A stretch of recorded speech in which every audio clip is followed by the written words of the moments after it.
네, 마켓 시그널로 첫 출발하겠습니다. 강지연 운용과 함께 해보시죠. 네, 안녕하세요. 네, 안녕하십니까? 네, 시장이 또 6월 달에는 어떤 시그널을 보내고 있는지 강지연 운용형으로 한번 눈으로 캐치를 해보도록 하겠습니다. 어떤 부분들이 포착되세요? 네, 운용님?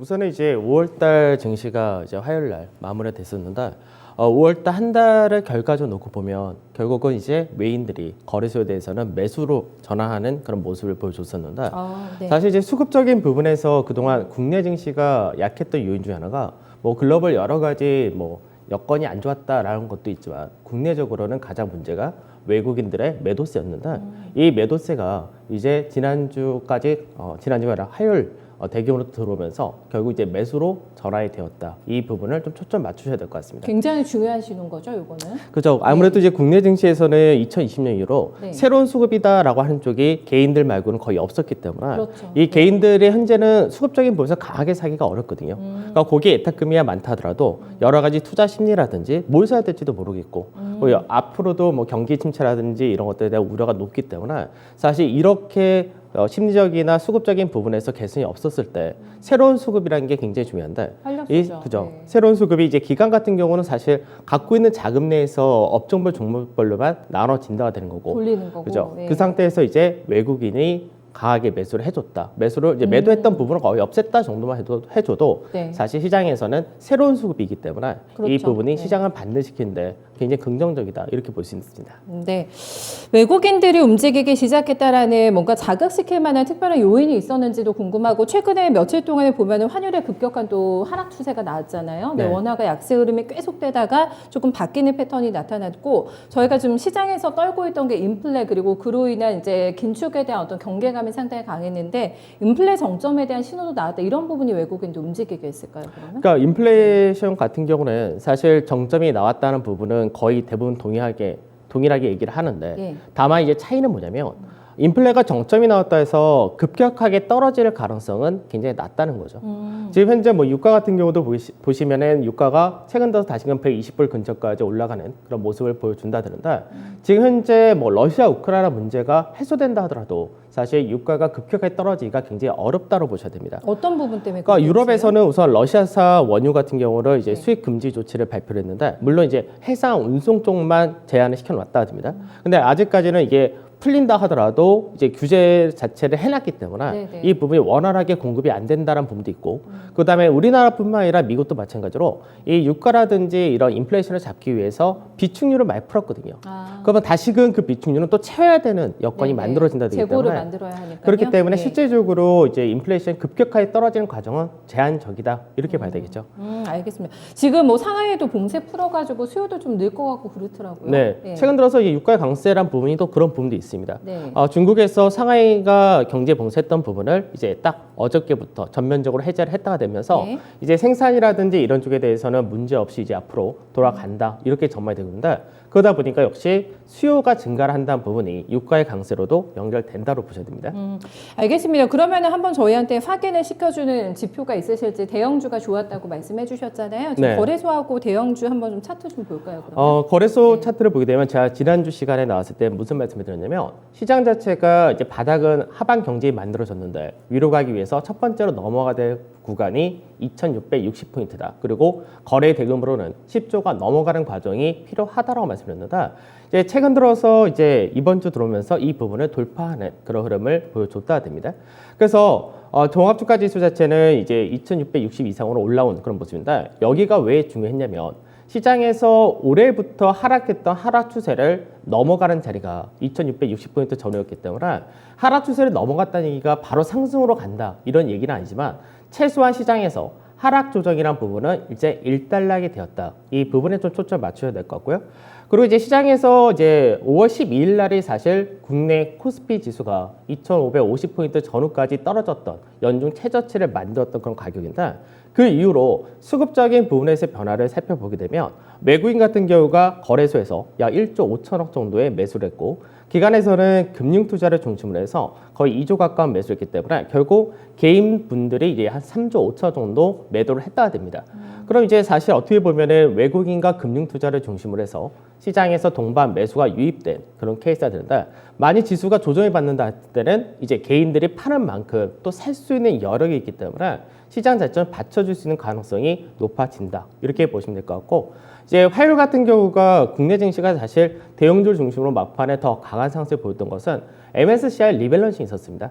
근데 이 리밸런싱이라는 부분이 사실 작년까지는 상당히 국내 증시에 부정적으로 많이 작용했었는데, 이 부분이 대규모의 거래대금의 증가와 더불어서 유입이 되었다는 부분은 이제 국내 증시에 대해서 외국인들이 팔자 중심에서 이제는 매수를 할 수 있는 여건이 만들어졌다, 이렇게도 볼 수 있습니다. 그러니까 대형 지수 한 번에 바로 좀 설명해 드리면, 대형 지수는 원래 중요했던 가격이 2,575포인트 전후, 이 가격이 굉장히 좀 중요했었죠. 그래서 마찬가지로 이제 돌파를 한 그런 흐름을 보여줬었다던데, 실제적으로 여기서 하나 체크를 하셔야 될 부분이 뭐냐면, 제가 이제 앞전에도 시장에서 외국인들이 국내 증시에 들어온다 했을 때 롱 포지션으로 들어오려면 글로벌 매크로 지표가 개선되는 흐름을 보여줘야 들어올 수 있다, 이렇게 말씀드렸고, 그게 아니라 환율이 안정이 되거나 또는 불확실성 여러 가지 요인들이 완화가 될 때는 쇼 커버링이 들어올 수 있는 여건이 만들어진다고 했었는데, 지금 현재까지는 아직까지 쇼 커버링의 여건이 만들어져서 이 부분이 들어온다 정도, 이렇게 보시는 게 좋겠죠. 그래서 실질적으로 외국인의 매수가 최근 4거래 동안에 굉장히 좀 가파르게 들어왔는데, 가파르게 들어올 때 딱 기준이 어떤 거였냐면 원달러 환율이 1260원을 하이하는 그런 흐름을 보여줬었고요. 그 외적으로 이 자금 자체가 성격이 어떤 거냐인데, 자금이 지금 딱 보게 되면 비차익 거래 이쪽에서 대규모로 드는 모습이 보여진다 됩니다. 그러니까 비차익 거래라는 거는 시장에서 전체적으로 시장 자체를 사는 바스켓 매수가 주로 나타나는 케이스인데, 이 부분이 계속해서 4거래 연속 크게 증가를 하는 모습을 보여줬다는 점에서 외국인들이 국내 증시에 대해서 매수를 하는 그런 관점이 일부 만들어졌다, 이렇게 보시면 되겠죠. 바스켓 매매에 들려있던 종목들도 좀 체킹 가능한가요? 무엇이었을까요? 바스켓 매수가 이제 시총 상위 거의 대부분 다 네. 들어왔습니다. 근데 다만 이 안에서도 많이 팔았던 쪽, 이쪽을 많이 샀고요. 그리고 이제 이 안에서도 실적 관련된 경기 관련주를 좀 더 많이 사고, 네. 성장주는 조금 매수가 좀 더딘 모습을 보여줬다 됩니다. 그러니까 지금 현재 시장의 성향 자체가 네. 오늘 이제 미증시도 사실 마찬가지였거든요. 미증시도 이제 어제부터 본격적으로 이제 QT가 시행이 되었는데, 그러다 보니까 빅테크라든지 이런 쪽에서 좀 위축되는 흔들렸어요. 모습을 네. 보여줬고, 맞아요. 그러고 나서도 그나마 좀 더 미증시에서 견조하다 하는 쪽이 예. S&P 경기 관련 대형주들인데, 국내도 거의 비슷한 양상이다가 네. 현재 보시면 될 것 같습니다. 알겠습니다. 시그널을 잡아낸 거는 지금 들으셨다시피 바닥은 어느 정도 잡혔고, 여기서 강한 반등은 아니지만은 위쪽으로의 방향성을 좀 예측해 볼 수 있는 그런 시그널을 포착을 해냈습니다. 어떤 지수대를 저희가 뚫어내는 게 지금 중요한가요? 종합주가 지수로는 네. 이제 2,700에서 2,750이 이제 올해 들어왔을 때는 가장 매물이 많은 관이기 때문에, 그때만 되면은 또 계속 그렇죠. 되돌리고 그래서 이제 했기 시장에서 이제 아까 제가 차트적인 부분에서 네. 이제 하락 추세를 넘어갔다는 얘기를 왜 드렸냐면, 네. 지금 시장을 박스권으로 보기보다는 하락 추세형을 돌파를 했다 쪽으로 무게를 실어주는 것이 좋다는 관점인데, 박스권이 아니군요. 네, 예. 그렇습니다. 그래서 우선은 매물대로만 봤을 때는 2,700에서 2,750이 상당히 큰 매물대지만, 실제로 하락 추세를 넘어갔다는 데 초점 맞추자는 것은 네. 아까 말씀드렸듯이 처음에 외국인들이 들어왔다고 했었죠. 네. 그러니까 국내 증시에서 우리가 보는 차트 흐름과 외국인이 보는 차트 흐름은 다를 수밖에 없습니다. 특히나 외국인은 환율과 연동해서 보기 때문에 거기서가 차이가 좀 더 많이 나타나는데, 사실 그래서 이제 MSCI 코리아 인덱스 이 부분도 이제 차트를 가져왔는데, MSCI 코리아 인덱스를 보게 되면 사실 하락 추세가 계속해서 이어져 왔던 케이스였죠. 그래서 MSCI 코리아 인덱스에서는 딱 봤을 때 박스라는 구간이 전혀 나오질 않습니다. 올해 시장에서 보게 되면. 계속 밀렸네요. 그죠? 진짜. 왜 그러냐면 예. 이제 환율적인 부분이 계속해서 올라갔었고, 1,300원 또 1290원대까지 얘기를 갔었으니까. 했었으니까요. 그러니까 환율도 올라갔으니까 당연히 외국 입장에서는 환율 올라간 부분은 오히려 하락하는 영향까지도 같이 만들어지기 때문에 더 부정적이었던 거죠. 네. 그 부분이 이제 국내 증시가 저점을 만들었던 가격대 비슷한데, 국내 증시가 2,550포인트 이하에서 마감되었을 때가 이제 MSCI 코리아 인덱스도 가장 저가를 만들었다 되는 거고요. 그 이후부터 반등을 했는데, 이제 어제와 오늘 이틀 동안에는 MSCI 코리아 인덱스가 1% 정도 빠지긴 했습니다. 다만 이제 딱 보게 되면은 시장에서 좀 더 저점 대비 상승폭이 국내 증시는 5% 정도 올라가는 동안에 MSCI 코리아 인덱스는 약 8% 가까이 어저께 하락한 것까지 포함을 했을 때가 네. 8% 정도까지가 상승을 했다는 거죠. 그럼 코스피가 좀 더 따라가야 되겠네요. 따라갈 수가 있는 여건입니다. 예. 그러니까 외국인들이 볼 때는 지금 현재 좀 더 국내 증시에서 볼 때 하락 추세 넘어간 그림이 좀 더 강해진 모습이 된다는 거죠. 그래서 현재 시장에서 외국인들이 국내 증시에 다시 매수를 하고 유입이 된다는 이야기는 외국인의 관점에서는 국내 증시가 이제 하락을 작년 1월 때부터 했던 케이스였기 때문에 이 하락을 넘어가서 이제는 지지받고 올라갈 수 있는 토대가 만들어졌다. 이렇게 볼 수 있는 거죠. 네, 하락장의 종지부를 찍을 수 있을지 중요한 분기점대 돌파될지 저희 보셔야 되겠습니다. 지금 뭐 대형주 근데 성장주가 아니라 경기 민감주에서 바스켓 매매 들어왔다고 하셨잖아요. 네. 요거는 저희가 5월에 뭐 출지표를 보면서도 저희 캐치 가능할 것 같은데요, 그렇죠? 그죠. 네. 우리나라 같은 경우는 이제 현재 국내를 비롯해서 네. 국내와 독일과 일본 이런 국가들이 글로벌 시장에서는 그나마 미증시보다 더 선방하는 국가들인데 이들의 특징은 수출 중심의 국가들입니다. 네. 우리나라도 마찬가지고요. 아. 그래서 국내 수출 지표와 코스피 지표는 원래 굉장히 동조가 잘 되는 케이스인데 한 85% 이상의 동조화를 보여주기 때문에 네. 근데 최근 들어서는 그 흐름에서 약간 벗어나 있죠. 그래서 현재 어저께 발표했었던 국내 5월 수출 지표를 보게 되면 시장에서는 약 19% 정도 증가할 것이다. 전년 대비해서. 근데 이 부분이 21.3%까지 증가를 하면서 다시금 수출 금액으로 기준을 할 때는 600억 불 이 수치를 달성했다 됩니다. 그래서 이 부분은 시장에서 국내 5월 달을 기준으로 할 때는 역대 최고이고 이제 전체적으로 볼 때는 이제 2월 달인가 3월 달이죠. 3월 달 다음에 두 번째로 높은 수출 좋았어요? 지표를 나타냈다 됩니다. 그만큼 시장에서 지금 어떻게 보면은 중국에서 경제 봉쇄가 일어나고 있고 전 세계가 인플레이션에 대한 부분, 공급에 대해서 계속해서 문제가 되는 그런 부분이 있음에도 여건이 안 불구하고 좋았잖아요. 국내 수출은 네. 굉장히 견고하다는 거죠.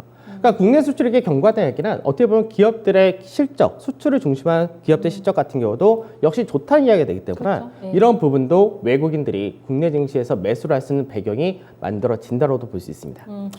그렇다면 어떻게 또 오늘 장에 주는 시그널을 포착을 하셨는지가 궁금합니다. 저희가 쉬는 동안에도 뉴욕장에 또 밀렸고 간밤에 또 큐티 시작한다고 하니까 또 움찔했거든요. 네, 이런 부분들을 보면서 오늘 장의 시그널 어떻게 파악해야 될까요? 미증시가 사실 이틀 동안 조정을 받은 폭이 양시장, 뭐 S&P나 나스닥 쳐가지고 1% 전후의 조정이거든요. 크진 않았어요. 크진 않습니다. 예. 그리고 사실 나중에 차트적인 부분은 제가 오늘은 보여드릴 좀 시간이 없을 것 같은데 차트적인 흐름을 보게 되면은 사실 급등한 다음에 좁은 밴드의 박스권이었었는데 네. 그 상단에서 지지를 받는 그림이었거든요. 그러니까 미증시가 단기간에 이제 3, 4거리 동안에 한 6, 7% 올라왔기 때문에 1% 정도의 조정은 양호하다라고 생각을 하는 것이 맞을 것 같고요. 그리고 국내 증시를 이제 볼 때는 이제 아까 제가 수출적인 부분도 굉장히 잘 나왔다고 말씀드렸는데 네네. 사실 수출적인 부분이 원래가 꾸준히 잘 나온 쪽이 있고 그동안 부진했는데 잘 나온 쪽이 있습니다. 근데 부진했다 잘 나온 쪽이 어디예요? 자동차와 자동차 부품입니다. 아, 그래서 자동차 같은 경우는 차량 가격에 상승 자체를 해놓고 고가 차량 중심을 팔기 때문에 이 부분은 실적에서 원체가 좀 좋았던 케이스였고 그 다음에 이제 계속해서 전년 대비해서 실적이 안 좋고 수출 자체도 감소를 했던 쪽이 자동차 부품입니다. 부품 쪽. 근데 이 자동차 부품이 어느 정도는 이제 차량용 반도체라는 것들이 완화된다는 얘기죠. 네네. 그래서 자동차 부품 쪽에서가 전년 대비 7%의 증가를 했다는 얘기는 그동안 문제가 있었던 공급망이 완화된다는 얘기 때문에 이런 쪽에 초점 좀 맞추셔야 될 것 같고요. 그래서 더군다나 이제 오늘 같은 경우는 또 국내적인 부분도 신경 쓰셔야 될 것이 네. 어저께 선거가 있었죠. 네. 그러니까 지방선거 결과가 이제 현재 정권에 굉장히 무게를 실어주는 그런 케이스였기 때문에 그래서 지방선거 결과에 따라서 현재 정부에서의 정책 드라이브가 강해질 수 있다는 거, 이걸 좀 체크를 하셔야 될 것 같습니다. 그래서 이런 쪽은 뭐 건설이라든지 원전 관련주, 뭐 모멘텀 좀 봐야 수 있고요. 수소라던가 신재생 이런 쪽들. 그렇죠. 그리고 이제 중국에서의 경제 봉쇄도 이제 풀렸고 사실 네. 시장에서 경제 봉쇄가 6월 1일부터 풀린다면서 선방이 되기도 했었는데 또 불안했던 것이 다시 또 봉쇄할 수도 있지 않을까 그렇죠. 이런 네. 생각도 있었는데 네. 그런 부분이 없이 전개가 되고 있다는 부분에서는 아까 수출 증가가 뭐 화학이나 정유 쪽이 굉장히 좋습니다. 철강이라든지 그리고 이제 자동차 같은 경우도 아까 좋다 말씀드렸고 이런 쪽도 같이 보셔야 되고 그다음에 수급적인 부분에서는 이제 환율은 급격하게 더 떨어진다라기보다는 네. 이제 하반기까지 아마 1,210원에서 60원 이 사이에서 움직일 가능성이 높은데 밴드 좁게 보시네요. 근데 이 정도면은 사실 네. 어떻게 보면은 아직까지 밴드가 50원 정도의 밴드이기 때문에 꽤 네. 커 보이지만 실제로 국내 증시 원달러 환율이 워낙에 가파르게 올라갔었기 때문에 이제 환율이 안정화된다는 부분에서는 수급적인 부분에서 네. 메인들이 좀 개선될 수 있다까지 좀 보시면 될 것 같아요. 네. 그래서 이제 전체적으로는 대형 시저가 지수가 중요한데 네. 지수상으로는 2660이라는 자리 때는 당분간 꼭 지켜줘야 될 그런 자리다 이렇게 네. 생각하셔야 되고 네. 2700에서 2750포인트가 가장 매물이 많은데 이 자리 때는 좀 소화하면서 다음 주가 또 여러 가지 이벤트가 많습니다. 그래서 이 라인대에서 올라타느냐가 굉장히 중요하고 이거를 얼마큼 빨리 올라타느냐에 따라서 지수가 이제 2800대에서 2900이라는 이 사이대까지 7월 달까지 올라갈 수 있냐, 더 빠르게 올라갈 수 있냐, 조금 늦어지느냐 이 정도의 차이가 있을 것 같습니다. 알겠습니다.